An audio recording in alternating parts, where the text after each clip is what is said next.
వాడిపోక ముందే నన్ను వాడుకో ప్రభువా.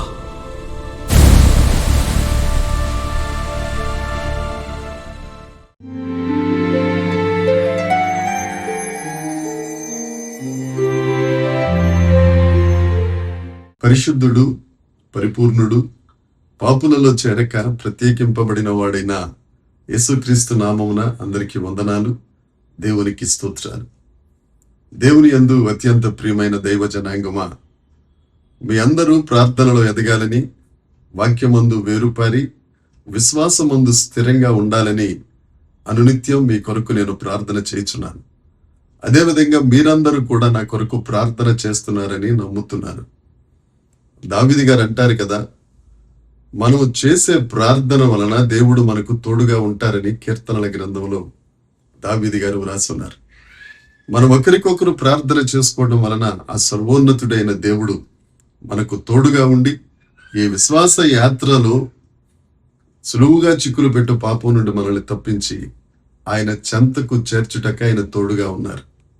ఆ దేవుడు మనల్ని ప్రేమించి ఇచ్చిన మరొక ఈ నూతన దినమును బట్టి సమస్త మహిమా ఘనత ప్రభావములు యేసయ్యకు ఆరోపిస్తూ ఈ నూతన దినములో ఆ గొప్ప దేవుడు మనకు అనుగ్రహించిన పరమవాక్య ధ్యానము కృపావార్త, పరమగీత గ్రంథము 4వ అధ్యాయము 1వ వచనము. నా ప్రియురాల, నీవు సుందరివి, నీవు సుందరివి, నీ ముసుగు గుండా నీ కన్నులు గొవ్వ కన్నుల వలె కనబడుచున్నవి, నీ తల వెంట్రుకలు గిలాదు పర్వతము మీది మేకల మందను పోలియున్నవి. దేవునికి స్తోత్రం కలుగునుగాక, దేవునికి మహిమ కలుగునుగాక. షూలమ్మితిని దేవుడు పిలుస్తూ, ప్రియురాల, నీవు సుందరివి, సుందరివి. షూలమ్మితి అనగా ఎత్తబడే సంఘం. సంఘము మనమే. ఆ సంఘంలో ఉన్న మనం దేవుని యొక్క ప్రేమను ఎంతగా పొందుకుంటున్నాం అనేది ఈ వచనం ద్వారా మనకు తెలుస్తుంది.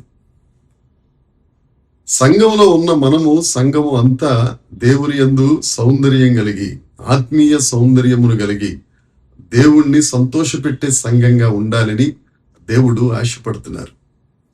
ఎఫెసీ పత్రిక 5వ అధ్యాయము 27వ వచనాన్ని చూచిన, కీర్తనల గ్రంథము 98వ కీర్తన 9వ వచనాన్ని చూచిన మనకు లేఖనాలలో తెలియపరచబడే మాట ఏమిటంటే, మనలో ఏ ముడత, ఏ కళంకము, ఏ మాలిన్యము లేకుండా మనము పరిశుద్ధత కలిగిన వారమై ఆయనలో జీవించాలని ఆయన కోరుకుంటున్నారు. పరిశుద్ధాలంకారమును ధరించి ఆయన సన్నిధిలోనికి ప్రవేశించాలి.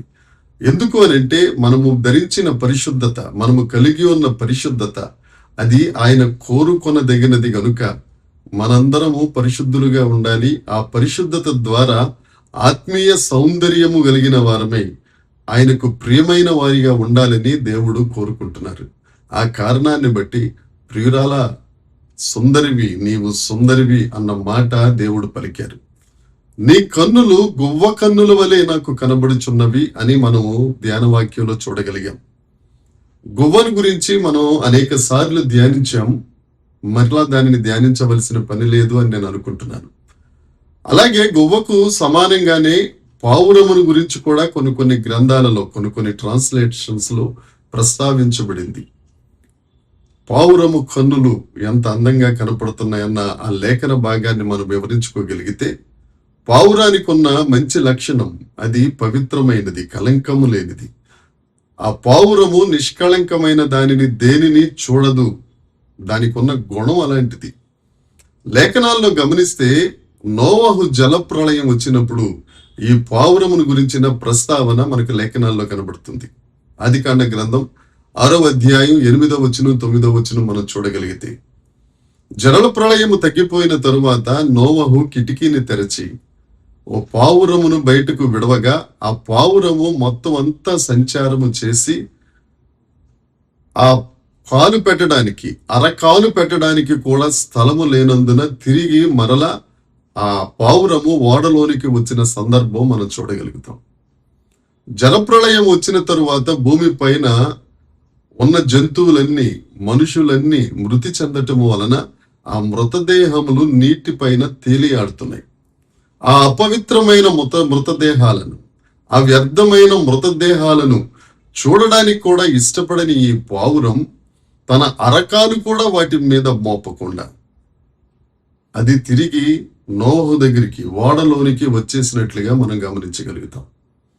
అదే 119వ కీర్తన 37వ వచనాన్ని గనక మనం చూస్తే, వ్యర్థమైన దానిని చూడకుండా దేవా నువ్వు నా కన్నులను త్రిప్పే ప్రభువా, నీ మార్గములో నడుచున్నట్లు నా పాదములను నీ మార్గములో నిలుపు అని కీర్తనకారుడు ప్రార్థన చేస్తాడు. మన కన్నులు గువ్వ కన్నుల వలె, పావుర కన్నుల వలె నిష్కళంకంగా, పవిత్రంగా, పరిశుద్ధంగా, కళంకము లేనివిగా ఉండాలి అని అంటే భక్తుడు ప్రార్థన చేసినట్లు నోవహు జలప్రళయంలో పావురము అరకాలు మోపకుండా మరలా తిరిగి నోవహు దగ్గరికి వచ్చినట్లు మనకు కూడా నిష్కళంకముగా, వ్యర్థమైన దానిని చూడకుండా, వ్యర్థమైన మార్గాల వైపు వెళ్లకుండా, దేవుడు మనకు ఏ మార్గాన్ని అయితే ఇచ్చారో, ఏ ఉపదేశ క్రమము ప్రకారం అయితే నడవమన్నారు, ఆ ఇరుకు మార్గమున, పరిశుద్ధ మార్గమున, నిర్దోష మార్గమున నిష్కళంకంగా నడిచేవారిగా, పరిశుద్ధతను కాపాడుకునే వారిగా ఉండాలని ప్రభువు కోరుకుంటున్నారు. ఎందుకంటే ఎన్నటెన్నటికీ ఆయన మందిరంలో పరిశుద్ధతే కదా అనుకూలం. నీవు సుందరివి ప్రియులారా, నీవు సుందరివి, నీ కన్నులు గువ్వ కన్నుల వలె కనపడుతున్నాయి అని అంటే నీ అలంకారము పరిశుద్ధంగా ఉంది గనుక నీవు నాకు సుందరమైన దానివి, నీవు నాకు ప్రియమైన దానివి అని దేవుడు ఆ షోలమ్మితి సంఘాన్ని దేవుడు ప్రస్తావిస్తున్నాడు. ఆయన షోలమ్మితి సంఘాన్ని దాని అర్హతను బట్టి ఆయన హత్తుకుంటున్నారు. ఆ ఎత్తబడే సంఘమైన మనం, ఆ షోలమ్మితి సంఘంలో చేరిన మనం, ఆయన రెండవ రాకడ కొరకు వేచి ఉన్న మనం పరిశుద్ధత కలిగి ఉన్నామా? వ్యర్థమైన దానిని చూడకుండా, అపవిత్రతను అంటకుండా, మన మాట ద్వారా గాని, మన చూపు ద్వారా గాని, మన ఆలోచన ద్వారా గాని, మన ప్రవర్తన ద్వారా గాని, మన క్రియల ద్వారా గాని అపవిత్రత, దుష్టత్వం ఏది మనకు అంటకుండా పరిశుద్ధంగా జీవించగలిగినట్లయితే ఆ దేవుడు నిన్నే పిలుస్తున్నాడు, నా ప్రియురాలా నీవు సుందరివి, నీవు సుందరివి. ఎంత భాగ్యం అండి ఈ మాట. దేవుని యందు ప్రియమైన వారలారా, దీనిలో దేవుని ప్రేమ కనపడుతుంది కదా. ఒక్కసారి ఆయన ప్రేమలో తేలియాడేవారిగా, ఆయన ప్రేమలో ఉల్లసించే వారిగా పరిశుద్ధతను కోరుకుందాం, పరిశుద్ధమైన జీవితాన్ని కోరుకుందాం, పరిశుద్ధత అనే అలంకారం అలంకరించుకుందాం. దేవుడట్టి కృప మనందరికీ ఆపాదించాలని కోరుకుంటూ ప్రార్థిస్తూ ఈ వాక్యాన్ని ముగిస్తున్నాను. దేవుడి మాటలు దీవించును గాక. ప్రార్థన చేసుకుందాం. పరలోకమందున్న మా తండ్రి, పరిశుద్ధుడా, కృప కలిగిన యేసుక్రీస్తు ప్రభువా, ప్రియురాలా నీవు సుందరివి, సుందరివి, నీ కన్నులు గొవ్వ కన్నుల వలె ముసుగులో నుండి నాకు కనిపిస్తున్నాయి అన్న నీ మాటను ధ్యానించడానికి మీరు ఇచ్చిన కృపను బట్టి స్తోత్రం. పరిశుద్ధత కలిగి ఉండి నీకు సుందరంగా కనపడడానికి, పరిశుద్ధమైన జీవితం జీవించడానికి ఏ ముడత, ఏ మచ్చ, ఏ కళంకం మాలో లేకుండా ప్రభు, వ్యర్థమైన దానిని చూడకుండా, అపవిత్రతను తాకకుండా నీ కొరకు ప్రత్యేకింపబడిన జనాంగంగా మేము జీవించుటకు మీరు కృప చూపి, తద్వారా నీ చేత ప్రభువ హత్తుకునే జీవితం మేము బ్రతకగలుగుటకు, షోలమ్మితి సంఘంలో మేము ఉండగలుగుటకు కృప దయచేయమని, మహిమ పొందుమని యేసుక్రీస్తు నామమున ప్రార్థించి అడిగి వేడుకొనుచున్నాం తండ్రి, ఆమేన్. దేవుని కృప మనందరికీ తోడై ఉండును గాక. దేవుడు మనలను ఆశీర్వదించును గాక. ఆమేన్, ఆమేన్, ఆమేన్.